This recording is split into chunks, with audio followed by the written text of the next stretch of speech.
Welcome to Rethinking K-12 Education Grant on Demand. This episode is assigning work and posting materials in Google Classroom for teachers. What and why? What is this? This video will cover the different types of posts that can be created in the classwork page of Google Classroom. Why does it matter? The Classwork tab is a teacher's primary workspace in Classroom. This is where students access assignments, questions, and course materials. Session goals. By the end of this episode, you'll be able to create and organize topics on the classwork page of Classroom, create assignments, quizzes, and rubrics, post a question, post materials and resources, and reuse a previous post. When you first enter your class on Google Classroom, you automatically land on the Stream page. Again, this is where you're going to post announcements for your students, but once you start to assign coursework, this is done on the Classwork page. To get to your Classwork page, you're going to click on Classwork in your top navigation bar. As you can see, I'm starting from scratch. So my class right now is completely blank, and I'm going to start loading it with coursework and materials and walking you through the different types of posts that you can create for your students. Since nothing has been created yet, Google has already given us a little overview of what you can do on this page. It says assign work to your class here, create assignments and questions, use topics to organize classwork into modules or units, and order work the way you want students to see it. We're going to go through how to do all of these things, but first we're going to start by clicking on the Create button in the upper left. This will produce a drop-down of options from which to choose. We have Assignment, Quiz Assignment, Question, Material, Reuse Post, and Topic. In this video, we're going to cover all of these options, but I would like to start with the last one first, and that is Topic. Because for me, I like everything to be organized under topic so that students can easily find their coursework and materials. Also, once you have your topics set up, you can create your assignments and have them placed directly into the topic under which they fall. So let's start with an example. This is a living environment class, so I'm going to load the first few topics of the course. The first topic that we cover is scientific method. I'm going to click Add.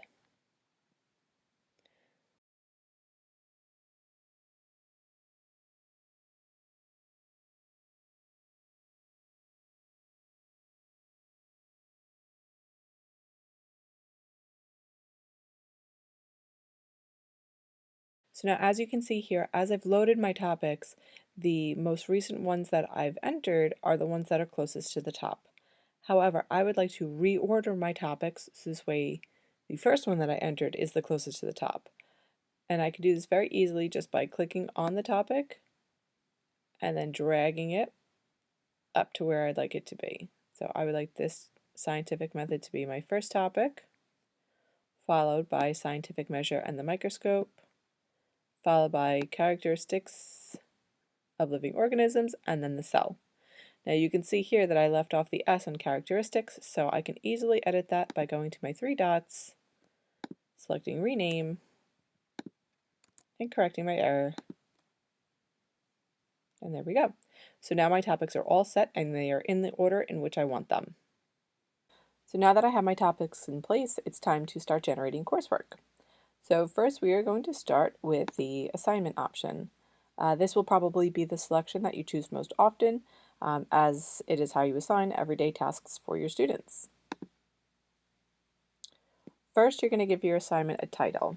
For this example, I'm going to assign a worksheet on scientific method.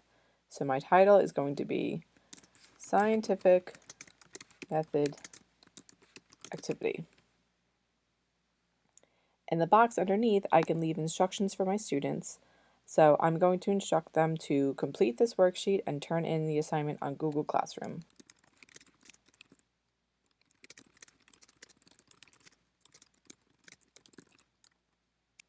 For our purposes, I'm just going to leave my instructions as very basic and simple, again, just to save time and give you an idea.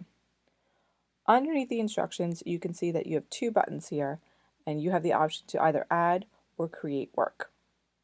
When you click on the Add button, you're given the option to add a pre-existing file from your computer or your Google Drive, or to insert a link, or even to attach a YouTube video to your assignment. You could add more than one of these, so for example, I can assign my students a YouTube video on the scientific method to accompany my worksheet that they can complete afterwards. So once I click on YouTube, again, I could do a video search if I don't have a specific video in mind, or if I do have a specific video, I can go directly to the URL and then paste the URL here. So here I'm going to paste my URL, and I see the video that I want to add, so I will click on the Add button in the lower left-hand corner. Once I have my video resource, I'm now ready to add on my worksheet. So again, I'm going to go to the Add icon, and my worksheet is located on my Google Drive. If it were located on my computer, I would select the File option and then browse through the files on my computer. But for me, my worksheet lives in Google Drive, so that's what I will select. It's one of my recent files, so once I've located my file here, again, you can search your drive by clicking up here if you know the document title. You could type it in and do a search, but I don't need to since it's one of my recent documents. You can double click to insert. Now that I've attached my worksheet to the assignment, I want to draw your attention to a few options that you have here that address how students access the worksheet. So as you can see to the right of my title, it says that students can view the file. This is the default setting when you attach a document to an assignment, but there are other options that are important for you to consider. By clicking on the drop-down arrow, you will see that you can choose to have students edit the file or to make a copy for each student. Now, it's very important that you understand the difference between these two options. When you select that students can edit the file, that means that all students will be working on one file. This is a useful option if you're having students collaborate on an assignment. However, for the most part, you are going to want to make a copy for each student. This way, students can work on their own individual copy of your worksheet and then submit their work when they have finished, without editing or altering the original document that you have. So just a heads up, however, that when you make a copy for each student, this option is only available when you first create an assignment. What I mean by that is that you can always go back and edit an assignment once it's created. However, the only thing that you will not be able to do is create a copy for each student if you did not do so initially. I get this question a lot when people try to go in and edit an assignment and they say that they cannot make a copy for each student, that the option is not visible there, and the reason why is because you have to do it when you first create the assignment. So I just want you to be aware. For the purposes of this assignment, I want my students to work on this document as they would any worksheet, so I want them working independently and individually. I'm going to select Make a Copy for each student. You'll notice that next to the Add button, you also have the Create button, which is an option that you would choose if you don't already have a file created that you want your students to work on. You can click on the Create button and then create either a doc, slide, sheet, drawings, or form, and then attach it directly to your assignment. But since I already have my files ready to go, I'm now ready to move on to the next steps. Now over on the right, you can see that you've got a few options from which to choose. On the top, you can decide if you want to post this assignment to the class that you are currently working in, or if you would like to assign this work to multiple classes by clicking on the drop-down arrow and making your selection. For our purposes, I only need to assign this to my living environment, so I'm going to leave this alone. Right next to your course name, you'll see that it says All Students.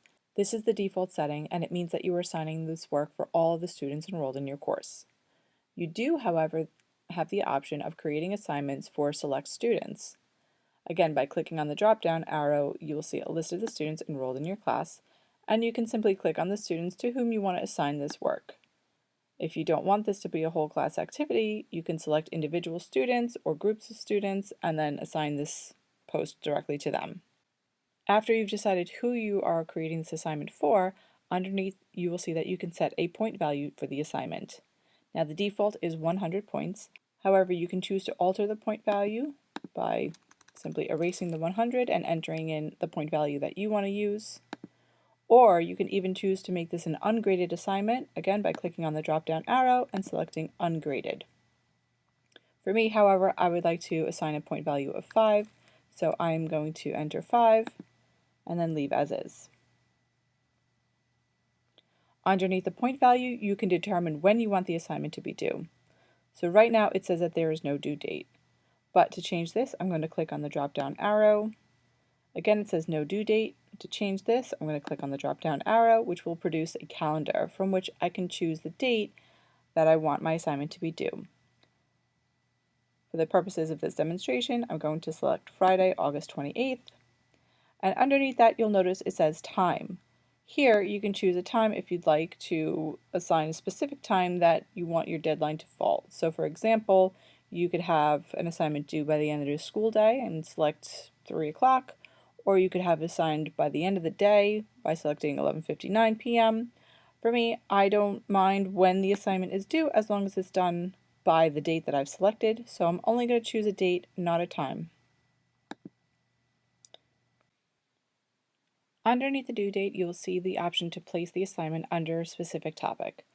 This is why I wanted to do the topics first, to show you how you can create an assignment and then have it posted directly under the topic to which it belongs. So now I'm going to click on my drop-down arrow, and you can see the topics that I've preloaded. And since this is an assignment on the scientific method, I'm going to place my activity in the scientific method topic.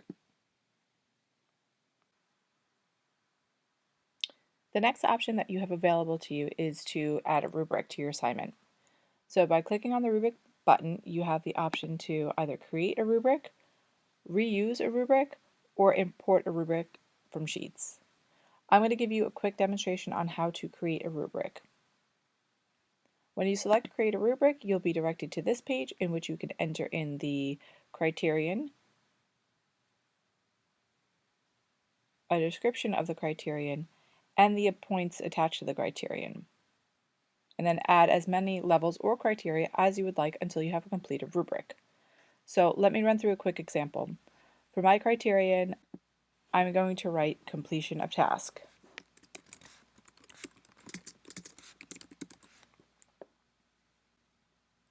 You can include a criterion description if you'd like, but I'm going to skip that for now. Underneath here, I have to define the point values for my rubric. So since my assignment is out of 5 points, I'm going to start with a 5.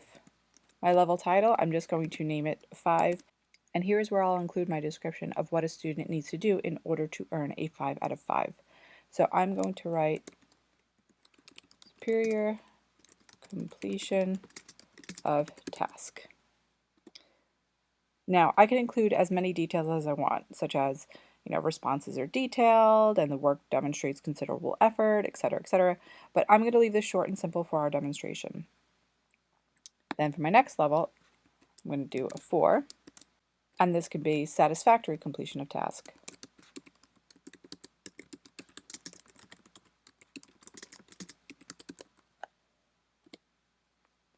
My next level is a 3. I'll write unsatisfactory.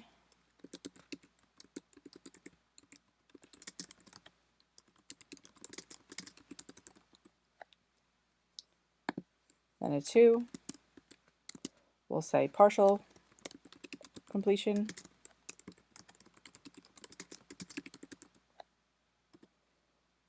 And then a 1, which will be incomplete or missing.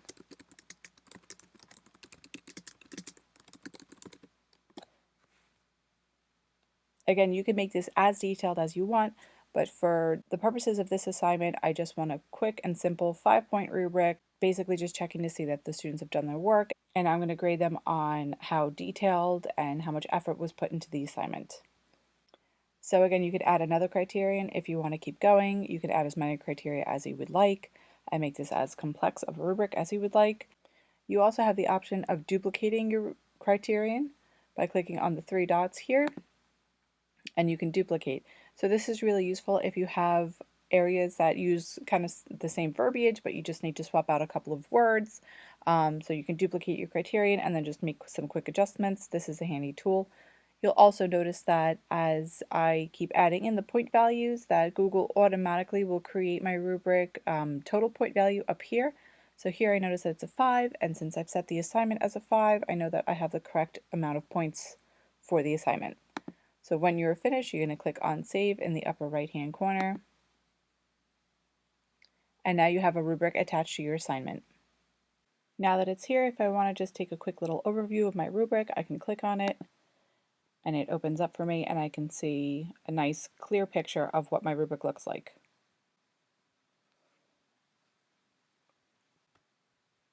So last but not least, the final option that I want to draw your attention to is located underneath the rubric, and that is where you can check for plagiarism or to run an originality report on the student's work. So when you run a report, it compares a student's Google Docs file against web pages and books that are on the internet. This report will link to detected sources and flags any uncited text. Google allows you to turn on originality reports for 3 assignments per class unless you have an upgraded account through your administration. So again, this would be a good option if I were assigning a longer research project or something of that nature, but for our purposes, this is not needed, so I'm going to leave this option unchecked. Finally, I'm ready to post my assignment, and I have a few different options. So in the upper right-hand corner, you will see the button that I can click to simply assign the assignment immediately. But then to the right of that, I have a drop-down arrow, which will give me a few options. First, I can assign my assignment straight away, or I can schedule my assignment to be posted at a later day or time. I can save my draft and work on it at a later time, or I can discard my draft altogether. Apart from assigning your assignment immediately, scheduling an assignment can be a really useful tool if you like to preload your assignments and then have them automatically post throughout the week instead of having to manually go in and create a post each day. So this is a very nice feature for those who like to plan ahead. Again, the only thing is that you cannot schedule a post if you have selected more than one class for your assignment. So if, for example, I were to assign this to multiple classes, I select my Earth Science class as well as my Living Environment class, and I go back up to the drop-down arrow, you'll notice that the schedule option has been faded out because I can no longer select it. So just a heads up that this is a really useful tool, but it does have its limitations. So now I'm ready to post my assignment, so I'm going to go click Assign. It's going to prompt me and ask me if I'm sure that I want to assign this, and I'm going to click Assign. It will take a few seconds to generate the assignment. And here you go. Now your assignment has been created, and you can see that is located underneath my scientific method topic that I had created previously. If I ever need to go in and modify anything, I can do so by hovering over the assignment and clicking on the 3 dots that appear. This is where I can either edit, delete, or copy the link should you need to direct somebody to this particular post. And that is how you create an assignment in the classwork page. So the next type of post that we are going to create is a quiz assignment. When I click on quiz assignment, you'll notice that this looks very similar to the regular assignment editing page. And they are basically exactly the same, so I'm not going to review all of the features that I did previously, but instead I will highlight the differences between a quiz assignment and a regular assignment. The major difference between this page and the assignment page is that it's already preloaded with a blank quiz that has been generated with Google Forms. Now you can go in and edit this quiz if you would like to create something from scratch. But if you already have a pre-existing quiz that you would like to use, you can simply delete the blank quiz by clicking on the X to the right, and then clicking on the Add button and searching for your form in Google Drive. So here I'm going to search for a quiz that I've created on parts of the microscope. I've located my quiz, which I've created on Google Forms. I'm going to double click, and now I've attached it to my quiz assignment. Because this is a quiz assignment, you will notice that you have a couple of additional features. The first is that you have this one here that says lock mode on Chromebooks. Basically what that means is that if the students are taking this quiz live in class in your presence, what you can do is you can toggle this on, so this way the students are locked in on the quiz while they're on the Chromebooks on your network in front of you. However, if they're going to be doing this quiz at home, you can leave this untoggled. And then finally, underneath, you have the grade importing option. So Classroom can import the grades for the assignments directly into your gradebook. So it limits one response per user, it'll collect their email addresses, and restrict the responses to users in your domain. So I'm going to leave grade importing on. As with any assignment, you want to give it a title.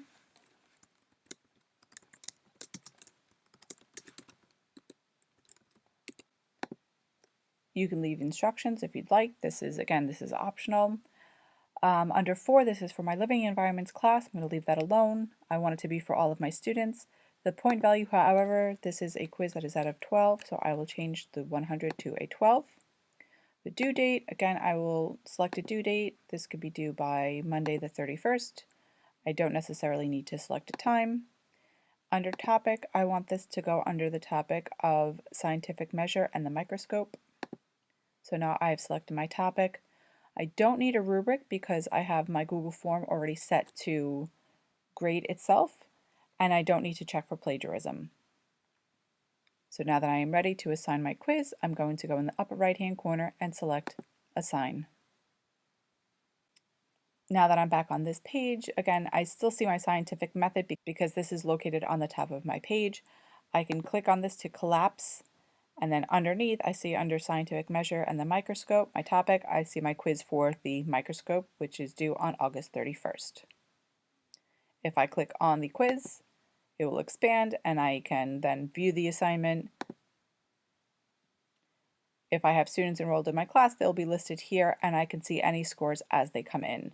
Because I have no students enrolled in this course as of now, import is disabled. However, if I were to have a full roster here with my students, then I can click on the import grades up here in the upper right hand corner and the grades will be automatically imported from my Google form into Classroom and thereby also into the gradebook associated with Classroom.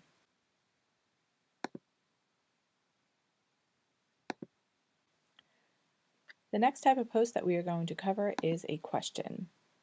So underneath assignment and quiz assignment is the option for creating a question that you can post to your class. And this is exactly how it sounds. You type in a question.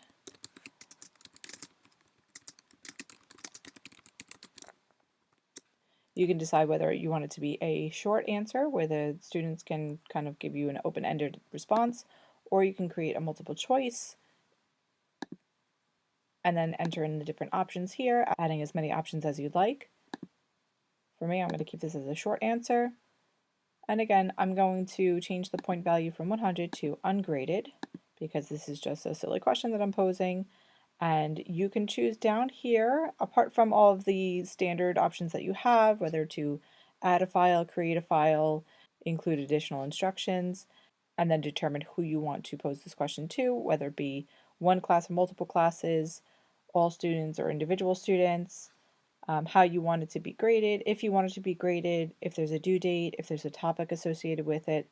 The only difference here for a question is that now you have these two options here, whether you want students to reply to one another and whether or not you want the students to be able to edit their answer once they've submitted it. So for me, I like a discussion, so I'm going to allow students to reply to one another, and I'm also going to allow students to edit their answer once they have submitted. Again, once I'm done, up at the top, you'll notice that instead of assign, it now says ask. So it's still the same idea. If you're ready to ask your question, click ask. If you want some additional options, you click on the drop-down arrow to either ask now, schedule to ask later, save your draft, or discard your draft. So I am ready to go, and I'm going to ask my question. You'll notice that since I did not assign a topic to this question, it appears right at the top of my classwork page, and then this is where students can click and then they can view their question and answer and submit their responses. The next type of post that we are going to create is a material, and this is something that you're going to post for your students that has no point value attached to it. It's really just to be used as a resource. So clicking on material, I can give my material a title.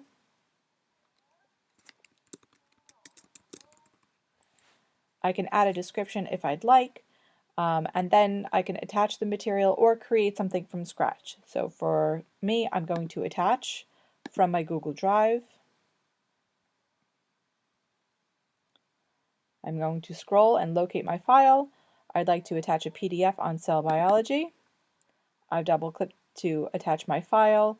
This is for my living environment class for all students, and under topic, I'm going to place this under the cell.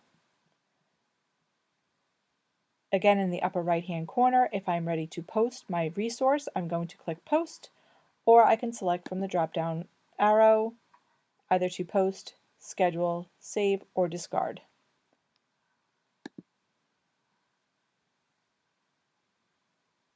Scrolling down to my cell topic, I can see that my resource is posted here, and if I click on it, now I can access the PDF.